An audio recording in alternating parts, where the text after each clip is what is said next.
My name's Ryan. I am a member here at St. John's, the Theologian Greek Orthodox Church here in Panama City, Florida.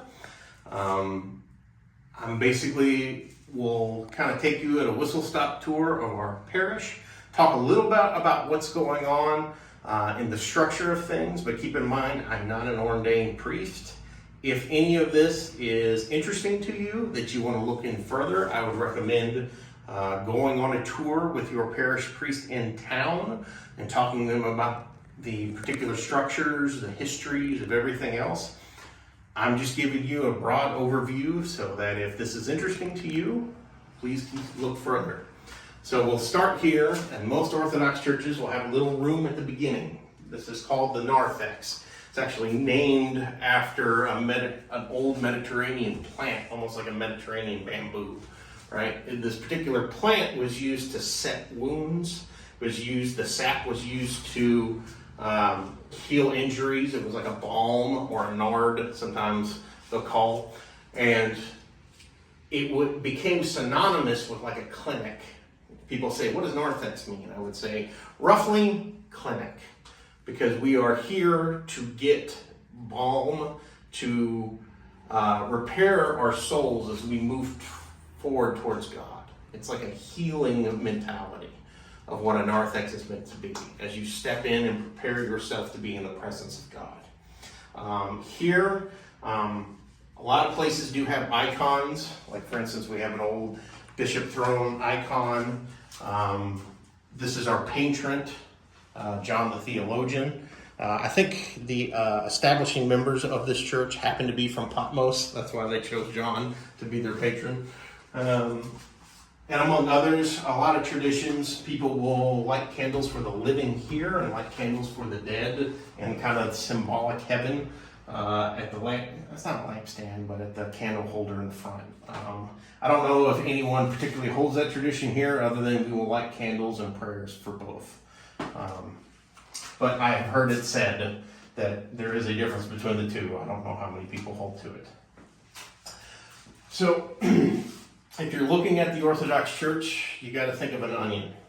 So there's three phases in Christianity you kind of have to think of when you start thinking of how an Orthodox Church is established. Number one, the original OG Christian would be the wandering in the desert, the tabernacle.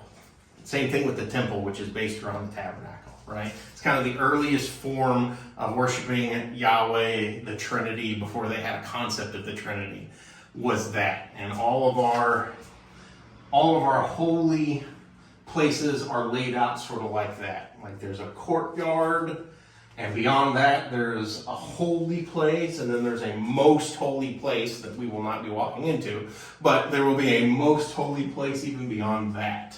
Okay? Even the altar is kind of patterned after the Ark of the Covenant, and kind of how the Ark of the Covenant functioned in those Old Testament wanderings and moving up into the temple.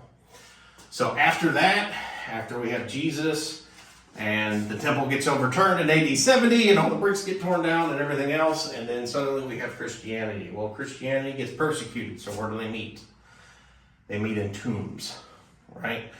That's why they kept calling them cannibals, because we kept eating the body of Christ amongst a bunch of old dead people. Well, all of the leaders at the time, the law enforcers, they don't want to be messing around in tombs where they can be ghosts and all sorts of stuff. So that's kind of where people got away to hide Christianity, right?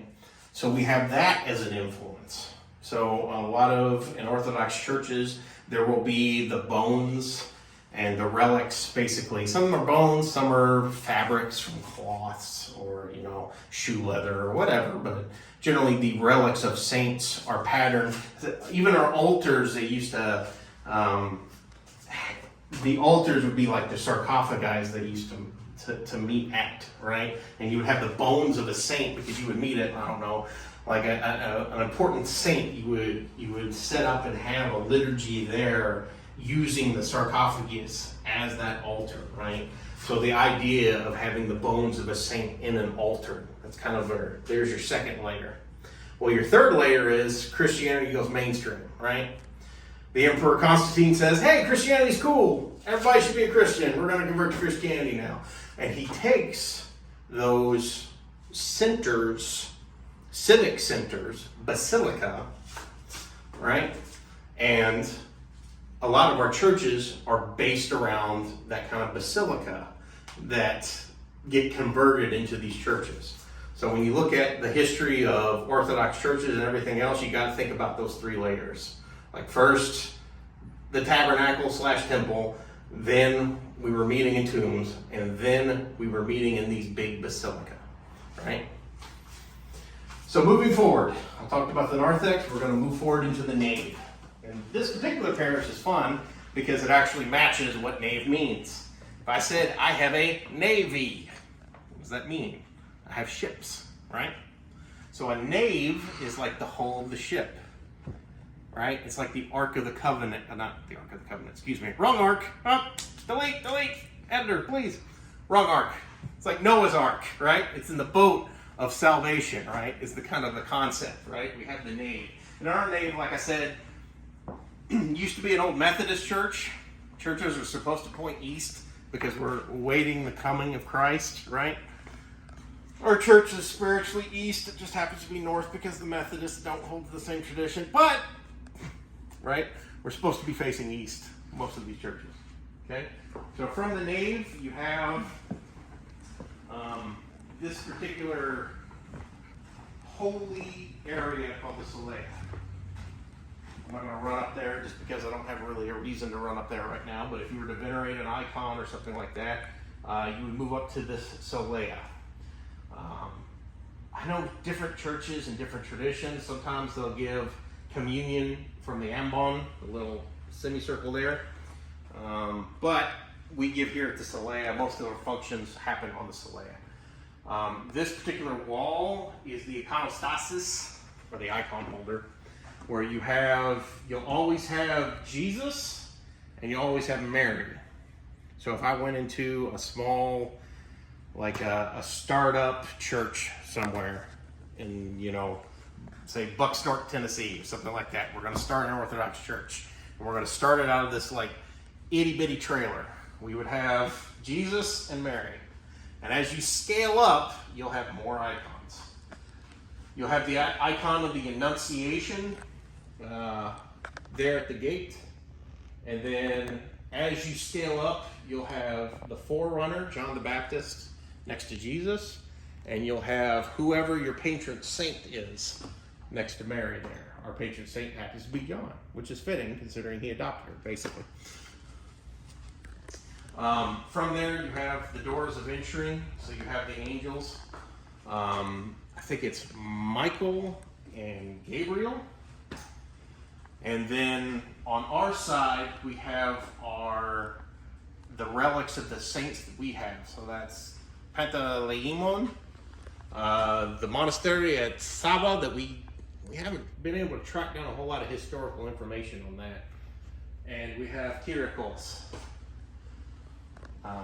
From there, generally there's a dome that is the Pantocrator. Ours happens to be hanging over our entryway because we have no dome, because this was a Methodist church. And we have on the back there the E Platatera ton Oronon, she who is more spacious than the heavens. I'll skip the theology lesson, but if you really want an interesting theology lesson, figure out why we have Mary above the altar. Because essentially, we have the altar, which represents the Ark of the Covenant, and Mary, who also represents the Ark of the Covenant, and how those two things get together. That is an interesting study to talk to your priest about, because I don't want to misspeak here. Okay. And from there, behind the iconostasis is what we call a sanctuary. And nobody should go back there without the permission of the bishop, essentially. It's kind of a formalized place for the altar, the preparation of communion, and for the priest to present himself before God, essentially. But yeah, this is our little parish. I'm trying to remember the gentleman we had. I know we also have a relic of an old an old liturgy book back there too, but I can't think of his name off the top of my head. Do you have any questions? Nope. I really want to talk about that, but I really don't want to get in trouble.